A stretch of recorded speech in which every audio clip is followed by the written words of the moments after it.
So hello guys, welcome to my channel learn tube. तो आज हम क्लास 7 साइंस का चैप्टर 1 न्यूट्रिशन इन प्लांट्स के पार्ट 2 को पढ़ेंगे, जो कि है हेटरोट्रॉपिक न्यूट्रिशन। तो चलिए शुरू करते हैं। Heterotrophic nutrition is the kind of nutrition where an organism depends on other plants or animals for its nutrition। Heterotrophic nutrition एक ऐसा न्यूट्रिशन का प्रोसेस है जिसमें एक ऑर्गेनिज्म और एक प्लांट या एनिमल से डिपेंड होता है अपने न्यूट्रिशन के लिए। Organism that exhibit this type of nutrition are called heterotrophs. Organism जो इस तरह के न्यूट्रिशन प्रोसेस करते हैं उनको हेटरोट्रॉप्स कहा जाता है। उनको कंज्यूमर्स भी कहा जाता है। ऑटोट्रॉप्स को प्रोड्यूसर कहा जाता है, हेटरोट्रॉप्स को कंज्यूमर्स कहा जाता है। Organism like animals, some bacteria and fungi can not prepare their own food. कुछ एनिमल्स होते हैं, बैक्टीरिया होते हैं, फंगी होते हैं, वो खुद के फूड खुद प्रिपेयर नहीं कर सकते। दे आर डिपेंडेंट डायरेक्टली और indirectly on green plants for their food. वो ग्रीन प्लांट्स में डायरेक्टली हो या इनडायरेक्टली डिपेंड होते हैं अपने फूड के लिए। Some kinds of plants are also heterotrophs.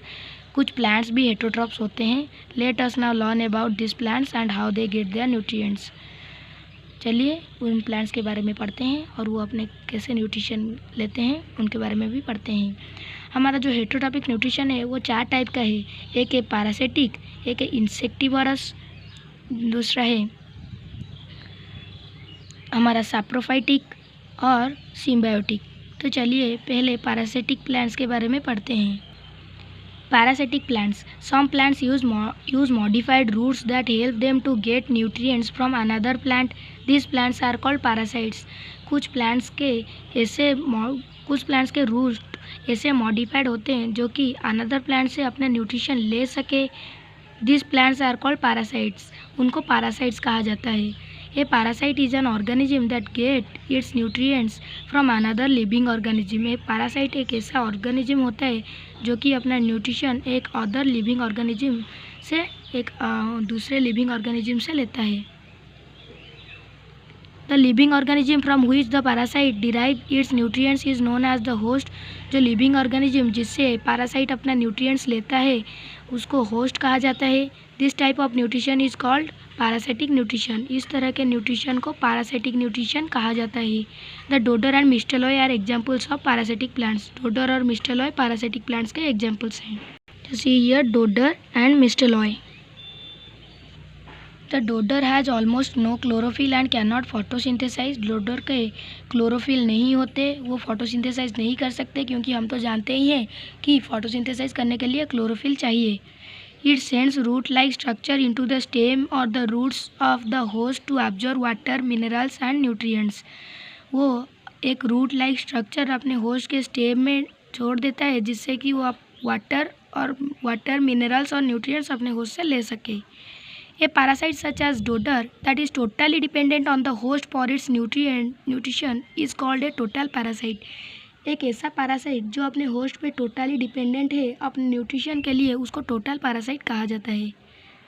मिस्टेलॉय however has green leaves. मिस्टेलॉय का ग्रीन लीफ होता है, ग्रीन लीव्स होता है तो ऑब्वियसली वो फोटोसिंथेसिस कर सकता है and therefore make its own food. वो अपने फूड खुद बना सकता है। It gets water and minerals from the host. पर वो खुद वाटर और मिनरल्स सॉइल से नहीं ले सकता, इसलिए वो अपने होस्ट से वाटर और मिनरल्स लेता है।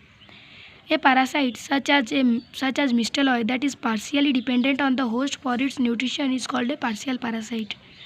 एक पैरासाइट जो कि अपने होस्ट में पार्शियली डिपेंडेंट है, जैसे कि हमारा मिस्टेलॉय जो कि वाटर और मिनरल्स के लिए अपने होस्ट में डिपेंडेंट है, उसको पार्शियल पैरासाइट कहा जाता है। Insectivorous plants. Some plants get some of their nutrition by trapping and digesting insect and sometimes other small animals। कुछ प्लांट्स ऐसे होते हैं जो इंसेक्ट स्मॉल एनिमल्स को ट्रैप करते हैं अपने न्यूट्रिशन के लिए या खाते हैं अपने न्यूट्रिशन के लिए। This plants are called insectivorous plants. उनको इंसेक्टिवरस प्लांट कहा जाता है। They use modified structure form by their leave to trap insect and small animals. उनके लीव्स जो हैं ऐसे मॉडिफाइड हैं जिससे कि वो इंसेक्ट ट्रैप कर सके और स्मॉल एनिमल्स भी। Even though all of them are green and can photosynthesize, वो जितने भी हमारे इंसेक्टिवरस प्लांट्स है वो ग्रीन है और फोटोसिंथेसिस कर सकते हैं, पर they rely partially on insect and small animals for their supply of nitrogen. वो इंसेक्ट्स में अपने नाइट्रोजन के लिए डिपेंडेंट होते हैं, इंसेक्ट्स को नाइट्रोजन के लिए खाते हैं, क्योंकि वो जिस सॉइल में ग्रो करते हैं उसमें ऐसे अच्छा खासा जो नाइट्रोजन नहीं होता है, इसलिए वो इंसेक्ट्स को खाते हैं जिससे कि वो अपना नाइट्रोजन पूरा कर सके। The pitcher plant, sundew and Venus flytrap are some examples of insectivorous plant। जो pitcher plant, sundew और Venus flytrap insectivorous plants के examples हैं। This is pitcher plant and Venus flytrap। The pitcher plant has leaves that are modified to look like a pitcher or a large jug। जो pitcher plant के leaf एक pitcher या एक large jug की तरह लगते हैं या दिखते हैं। The pitcher has a liquid at the bottom of the pitcher which attract insects inside। जो पिक्चर होता है उसके अंदर जो उसके बॉटम में कुछ लिक्विड होते हैं जो कि इंसेक्ट को अपनी तरह उसके तरफ अट्रैक्ट करते हैं। The insect are unable to climb back out because of hairs inside the picture that point downwards. वो इंसेक्ट जब इसके अंदर चले जाते हैं वो बाहर नहीं आ सकते, क्योंकि उसके अंदर जो हेयर्स है वो डाउनवर्ड पॉइंट करते हैं। The insect are then digested by the plant digestive juice. वो जो इंसेक्ट उसके बाद प्लांट डाइजेस्टिव जूस से डाइजेस्ट हो जाते हैं। The Venus flytrap also has modified leaves. Venus flytrap के भी मॉडिफाइड लीव्स होते हैं। The lamina on east side of the midrib is modified into lobe. उसके जो लामिना इस साइड में हैं उसको वो एक लोब की तरह मॉडिफाइड हैं। When an insect sit on the inside of a lobe, जब एक इंसेक्ट लोब उस लोब में बैठता है, it triggers a mechanism that closes the lobes quickly। वो एक ऐसा मेकानिज्म करता है, वो तो खुला होता है, जब एक इंसेक्ट बैठता है वो सडनली बंद हो जाता है। The trapped insect is digested and absorbed. उसके बाद जो ट्रैप्ड इंसेक्ट है वो डाइजेस्ट हो जाता है और अब्जॉर्ब हो जाता है। Saprophytes, organisms that get their nutrition from dead and decaying material are called saprophytes। organisms जो डेड या डिकेइंग मैटर से अपना न्यूट्रिशन लेते हैं उनको saprophytes कहा जाता है। They use digestive juices to break down the material into simple ones that can be absorbed। वो जो अपने डाइजेस्टिव जूसेस से उसको ब्रेक डाउन कर देते हैं जो कि वो ऑब्जर्व कर सके। This type of nutrition is called saprophytic nutrition. इस तरह के न्यूट्रिशन के प्रोसेस को सैप्रोफाइटिक न्यूट्रिशन कहा जाता है। Some bacteria and fungi are saprophytes. कुछ बैक्टीरिया और फंगी सैप्रोफाइट्स होते हैं। They decompose dead plants and animal matter and observe the nutrients from this decompose materials. वो डेड प्लांट्स और एनिमल्स को डिकम्पोज करते हैं, उससे उसको सिंपल सब्सटेंस में कन्वर्ट करते हैं, उसके बाद उससे न्यूट्रिएंट्स एब्जॉर्ब करते हैं वो डिकम्पोज मटेरियल से। Symbiotic plants, A relationship between two organisms that benefit both is called symbiosis. एक दो ऑर्गेनिजम्स के बीच एक ऐसा रिलेशनशिप जिसमें दोनों को बेनिफिट होता है उसको सिम्बायोसिस कहा जाता है। The relationship is called a symbiotic relationship. उस रिलेशनशिप को सिम्बायोटिक रिलेशनशिप कहा जाता है।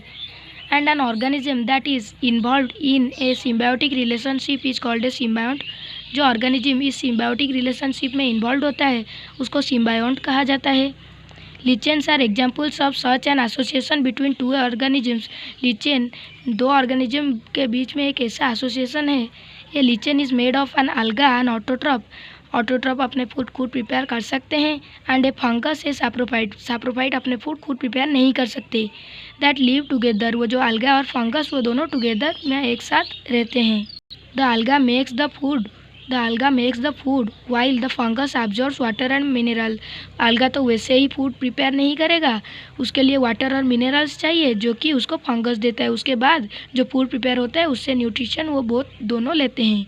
Rhizobium is a bacterium that is found in the root nodule of some plants, for example peanuts और बीन्स। राइजोबियम एक ऐसा बैक्टीरियम होता है जो कि रूट नोड्यूल्स में पाया जाता है कुछ प्लांट्स के, जैसे कि पीनट्स और बीन्स के। ये देखिए root nodules. It converts the nitrogen in the air into a form that is usable by the plants. ये जो राइजोबियम बैक्टीरियम है, प्लांट्स तो वैसे ही वो जो नाइट्रोजन है एयर से नहीं ले सकते। राइजोबियम बैक्टीरियम उसको एक यूजेबल वे में कर देता है जिसको कि प्लांट्स अब्जॉर्ब कर सके। This is another example of a symbiotic relationship. ये सिम्बायोटिक रिलेशनशिप के और एक एग्जाम्पल है। Returning nutrients to the soil. Plants observe nutrients from the soil for their growth. Plants जो होते हैं सॉइल से अपने न्यूट्रिएंट्स लेते हैं अपने ग्रोथ के लिए। Over time this decreases the amount of nutrients in the soil. कुछ ओवर टाइम के बाद वो जो अमाउंट ऑफ न्यूट्रिएंट्स जो कि सॉइल में होता है वो डिक्रीज हो जाता है। Nutrients can be return to the soil by applying manures and fertilisers and by natural methods. जो न्यूट्रिएंट्स हैं वो सॉइल में वापस दिला सकते हैं हम मैन्योर्स, फर्टिलाइजर्स और नेचुरल मेथड से भी। This method include the action of saprophytic organism called decomposers. ये तो मेथड होता है वो सैप्रोफाइटिक ऑर्गेनिजम्स को इन्वॉल्व करता है उनके एक्शन को, जिसको कि डिकम्पोजर्स कहा जाता है। Decomposers are bacteria and fungi that break down और decompose dead remains of plants and animals into simple substances. These simple substances can again be absorbed as nutrients by plants. ये जो decomposers होते हैं वो bacteria and fungi होते हैं जो कि डेड रिमेन्स ऑफ प्लांट्स या एनिमल्स को ब्रेक डाउन कर देते हैं या डिकम्पोज कर देते हैं सिंपल सब्सटेंस में जो कि सॉइल से ऑब्जर्व हो सके। And this is the diagram how nutrients are return to the soil. So please हमारे चैनल को सब्सक्राइब कर दीजिए जिससे कि हमारा वीडियोज़ का लेटेस्ट नोटिफिकेशन आपको मिलता रहे। अगर वीडियो अच्छा लगा तो लाइक कीजिए, कमेंट कीजिए और अपने दोस्तों के साथ शेयर कीजिए। Thank you.